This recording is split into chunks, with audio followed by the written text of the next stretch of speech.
चलो तनी पढ़े हम तोहरा जोरे केहू के सोझा नहीं जाइले डरे। सुनो तारा चलो तनी पढ़े हम तोहरा जोरे केहू के सोझा नहीं जाइले डरे। कुछ होई तो गाली तुमके जान लीजिए हो नीचे वाला में काला धागा बांध लीजिए। हो नीचे वाला में काला धागा बांध लीजिए। देखो हमरे फेरा में मत पड़ो।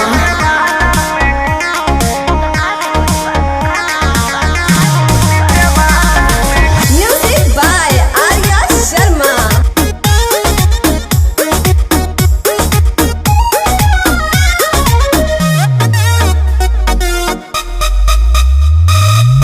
कॉपी किताब लिहनी छाती में सहत के गल लाल कोई दिहला दांत से कहत के।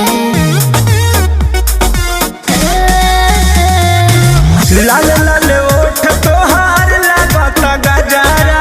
अच्छा। मुंह में लगा के रानी चलो तू गजरा। तो का दिक्कत बा रिक्स बढ़ल मार्केट में जान लीजिए। अरे बांध लो।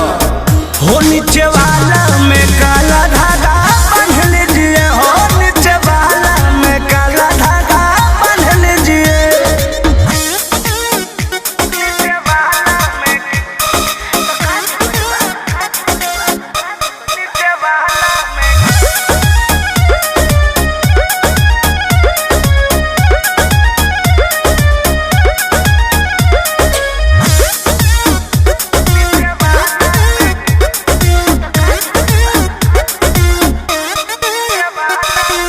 कृष्णा बेदर्दी पर मुझ के भिलेली ऐसे अकेले रहुआ रिक्स जन खेली हर बर्बाद हो जाए।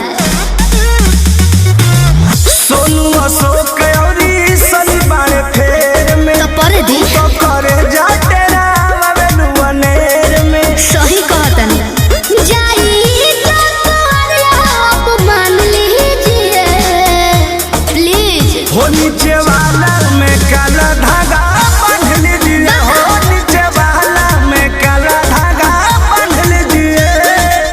चलो तनी पढ़े हम तोहरा जोरे केहू के सोझा नहीं जाइले डरे। कुछ होई तो गाली तुमके जान लीजिए।